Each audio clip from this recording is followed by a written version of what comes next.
Dito sa ibabaw ng mundo ay may nagsusulputan na iba't ibang sekta ng pananampalataya. Dahil dito ay marami na sa mga Katoliko ang nalilito kung ano ba talaga ang totoo. Straight to the point! Pagkat ang Diyos natin, Diyos ng pag-ibig.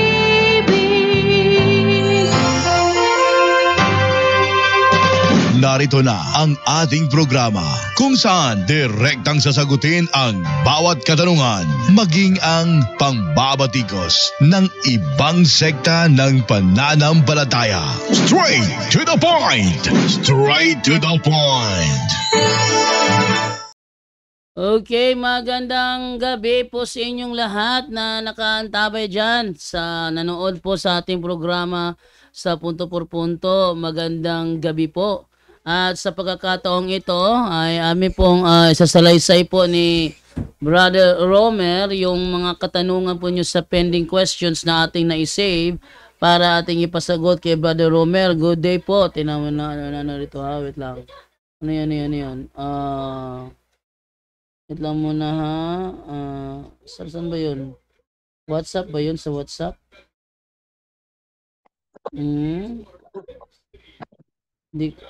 Saan ba yun? WhatsApp ba yun? Tingnan natin ha. Okay, ganun pa man. Baka sa WhatsApp po yun. So silipin ko yung mamaya. Sa ngayon, ating hintayin na makapasok si Brother Romer. At nandyan na nga si Brother Romer sa linya. Okay, Brother Romer. Good evening sa iyo, Brother Romer. Hello, Bro Jando. Good evening. Hello? Rinig mo, bro? Narinig. Narinig. Hindi lang ako mag-open cam. Ngayon lang ako natatapos eh. Sige. Okay lang. So, yan. So, salamat sa inyo po nanood sa Punto por Punto kanina. At ngayon po, alas 11 po ng gabi. Ibig sabihin, yung mga pending questions ninyo na gusto nyo ipasagot, pati papasagot ngayon dahil ito ay may kinalaman sa spiritual warfare. Atin itong ibibigay ngayon kay Brother Romer. Brother Romer, ito yung mga katanungan, Brother Romer. Ang unang tanong dito is from Rochelle Princess Ruby. Ay, hindi na. Tapos na pala ito. Kaya dito tayo ngayon kay Vilma Sante. Good evening. Ask lang ako about sa single mother, never been married, hindi pwede makareceive ng body of Christ in communion. Single mother, Brother Romer, single mother siya, never been married. Ibig sabihin, hindi ba siya pwede mag-receive ng body of Christ in communion?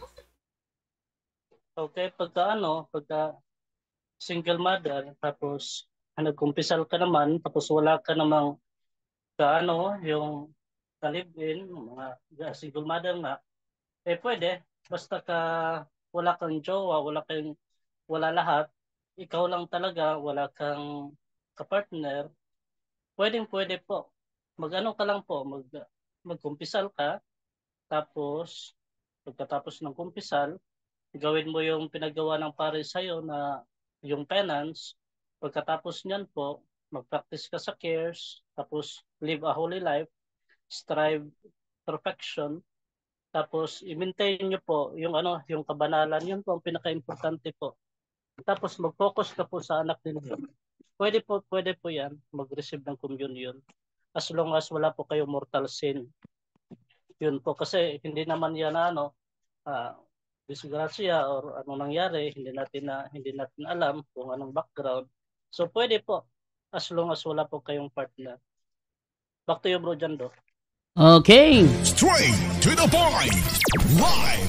Doon naman tayo sa pangalawang tanong naman from Ton Royam. Sabi ni Ton Royam, ask ko po kung pwede na bang magpakasal sa ibang simbahan ang friend ko. Kasal siya sa Huwes at 1 linggo lang silang nagsama ng unang asawa niya. At nag-abroad na ito at di na sila nagsamang muli. Teka. Unahin ko lang na. Yung friend niya, pwede na ba daw magpakasal sa ibang simbahan? Kasi yung friend niya na yon kasal sa Huwes at 1 linggo na sila nagsama nung kanyang pinakasalan sa Huwes. At nag-abroad yung kanyang pinakasalan sa Huwes at di na sila nagsamang muli. Ang tanong, pwede ba daw siya ipakasal sa ibang simbahan, Brother Romer? Bali ano bro, yung kasal siya sa ano, yung una niya, Yung kasal siya sa una niyang asawa sa Huwes, pero 1 linggo lang sila nagsama, and then nag-abroad, then di na bumalik. tapos magpakasal na naman siya sa iba. Pakasal siya sa iba, pero sa ibang simbahan. Hindi pwede. Ano nyo muna, i-process nyo muna yung ano, yung unang kasal nyo kasi hindi naman yan pwede kasi valid yan sa mata ng gobyerno.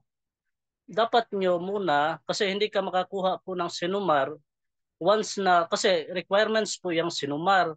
So once na kukuha ka ng sinumar, makikita doon nakasal ka, kasado ka talaga doon sa una mo na asawa. So bawal po. Dapat po panindigan nyo po, dapat pakasalan nyo po yung una. Kasi hindi naman ganoon na kadali na magpakasal ka sa simbahan tapos meron ka namang kasal ka doon sa sibil, doon sa kabila. Hindi po pwede. I-process nyo muna yon. Kung may annulment ba yan bro Jando? Kailangan man yan? Ano yan? Annulment ba yan? Annulment yun bro, annulment. Oo, dapat panindigan mo kasi magiging ano yan, yung irresponsible ka, hindi ka nga faithful doon sa una, how much more sa pangalawa. So hindi po pwede na dire-diretso ka magpakasal sa ibang simbahan kasi hingan ka ng requirements eh. Kaya nga yung sinumar, yan ang nagpapahiwatig na once kumuha ka niyan kasi nakasal kayo sa unang sibil, hindi ka na single, married ka na. So paano mo mabalik yung singleness mo pagka nakakuha ka ng sinumar.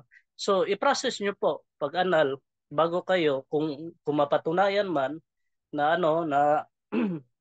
mapatunayan na walang nangyari, pwede ka makapakasal pero i-anal mo muna. Yun bro, Jando. Okay, thank you. Straight to the point. Live. Okay, nasa pangatlong tanong na po tayo. So, mga 5 tanong lang pabibigyan natin dito, ha?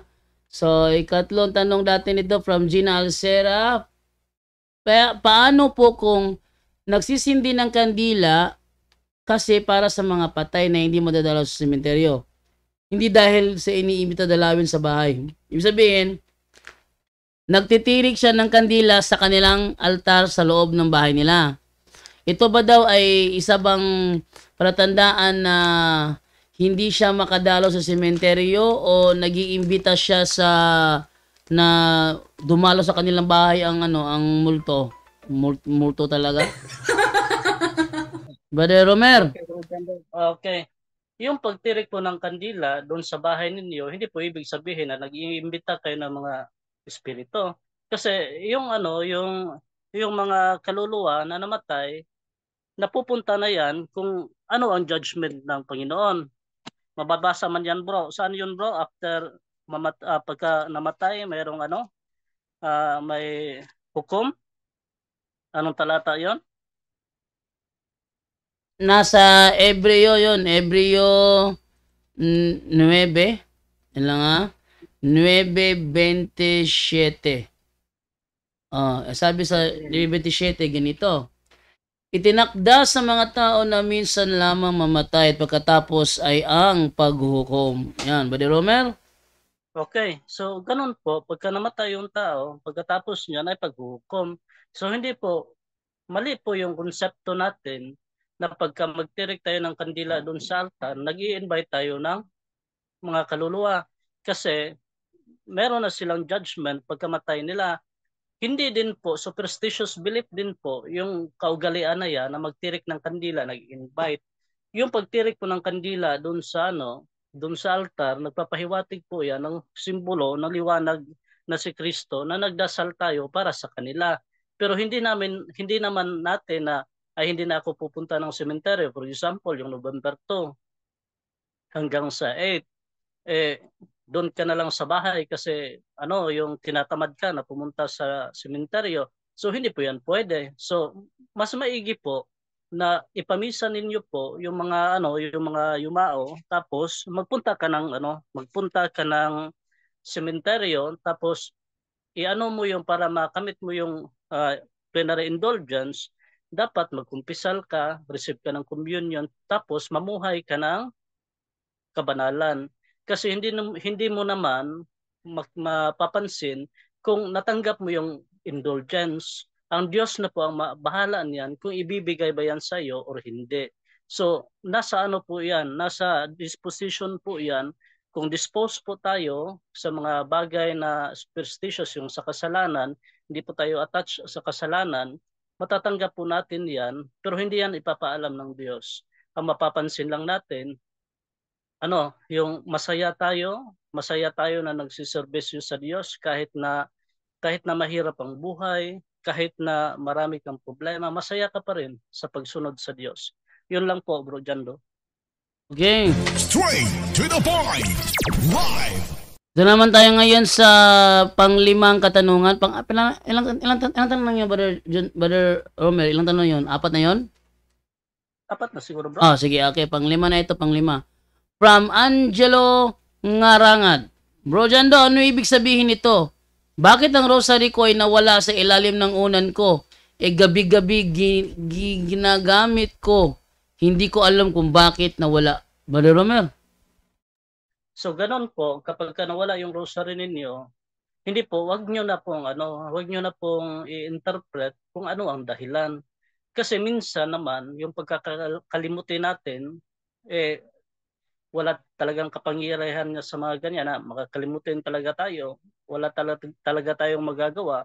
So, wag po natin na lagyan ng mga meaning yung mga nawawala na bagay kasi rosary, ano man yan, yung sacramentals man yan, nagpo-flow yung blessing. So, hindi naman natin na yung sa demonyo din natin yung isisisi.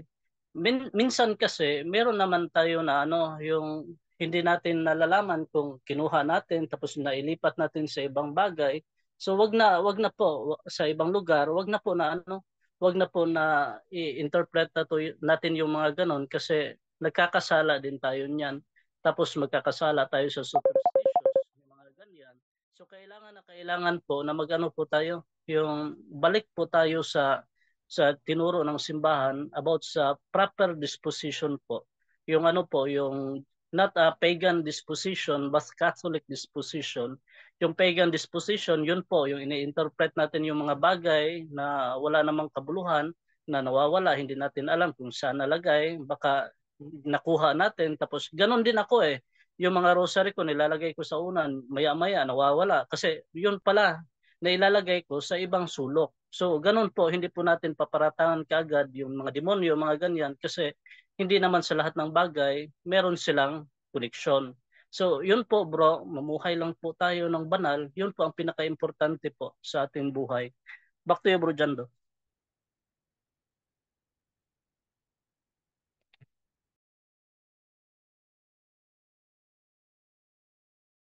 Okay.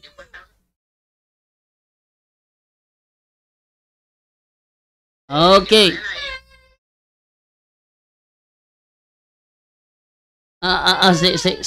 Sige ba, sige ba. Okay, okay. So, thank you po sa iyong sagot, Brother Romer. At mamaya konti, Brother Romer, pwede ba isa pang tanong? Sige bro. Sige.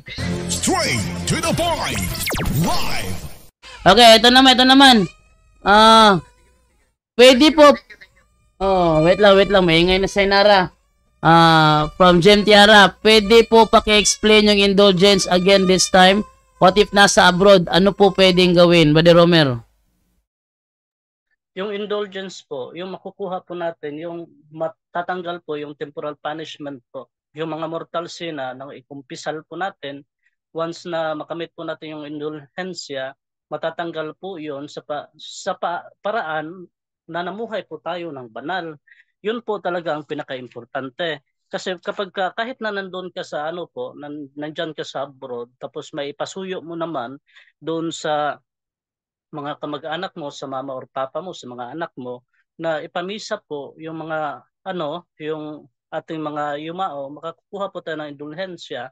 kahit na doon po sa yung sa pag-live ng buhay na may kabanalan. Yun po talaga ang pinaka-importante po sa atin na yung a living relationship with Jesus that is manifested to perfect contrition from sins and past sinful life. Kasi kapag hindi po tayo nagsisisi po sa mga kasalanan po natin, tapos namuhay tayo ng kasalanan, sinful life palagi, so paano po natin makakamit yung indulhensya, yung awa ng Diyos sa atin? So kailangan po talaga, hindi lang po talaga yung almsgiving talaga, yung almsgiving, yung good integral confession, regular po yung kumpisal. Tapos kung wala ka naman sa yung nandyan ka sa abroad, kasi mahirap po talaga. Sa totoo lang, gusto ko talaga mag-abroad, pero ang iniisip ko po talaga, paano na po kumalayo tayo sa simbahan? Yun po talaga ang pinaka-mahirap. For example, dun sa Middle East, sa Saudi Arabia. So, iano mo talaga yung buhay mo, i-maintain mo talaga. I-maintain mo talaga yung kabanalan. For example, nakakumpisal ka dito bago ka pumunta sa ibang lugar, i-maintain nyo po na hindi po kayo magkasala ng mortal sin. Kasi diyan po ang pinaka-importante sa buhay natin, yung mamuhay ng banal. Kasi yun po talaga ang ang pinaka-goal po natin sa buhay natin, na makabalik tayo sa Diyos. Yun po talaga ang pinaka-goal natin. Mamuhay tayo ng banal, huwag po tayong mang-apak ng iba. Dapat peaceful po talaga yung mind natin, yung heart natin. Kasi ang dami po ngayon na nasa ibang lugar na nawasak po yung pamilya dahil po sa mga kasalanan. Nagkawatak-watak yung pamilya, yung mga anak dahil sa kasalanan. Konti lang na naaway sa asawa, naghihiwalay, walang dahilan, naghihiwalay. Tapos yung asawa na nasa abroad, nag-ano ng yung ibang lalaki. So pinakamahirap po, pinakamasakit po talaga, yun po talaga ang pinakaunang atake ng demonyo sa ating buhay, yung pamilya. Kasi yung una niyang sinira, ang sinira ng demonyo, ang pinakauna niyang sinira, yung pamilya, kay Adan at ni Eva. Hanggang sa ngayon, sa kasalukuyan, ganun pa rin ang nangyayari. Kasi kapag ka nasira yung pamilya, mayroong trauma, yung mga anak natin nadidepress, may anxiety, yung iba nagsusuicide dahil po yan sa ating kasalanan. So once po na ganon ang buhay natin, palagi tayong nagkukumit ng kasalanan. So paano po yung kaluluwa natin? So unahin po natin yung kaluluwa natin, kasi yung grasya ng Diyos binibigay niya doon sa faithful po talaga sa kanya. Kung hindi ka faithful sa una mong asawa, paano na kung doon sa pangalawa? So dapat po na i-practice po natin yung kabanalan sa buhay natin, kasi be holy for I am holy. Yan po talaga ang inuulit-ulit ng Diyos. Be holy for I am holy. Yun po talaga ang pinapractice ng mga santo, na bakit sila nakapasok sa langit. Kasi kahit na hindi sila pinagmamalaki na gumawa sila ng mabuti. Bagkos yung iniisip nila, ako ang pinakamakasalanan sa buong sangkatauhan, pero humble po talaga sila. Yun po, takot po ang mga demonyo sa mga humble. Humble yung buhay.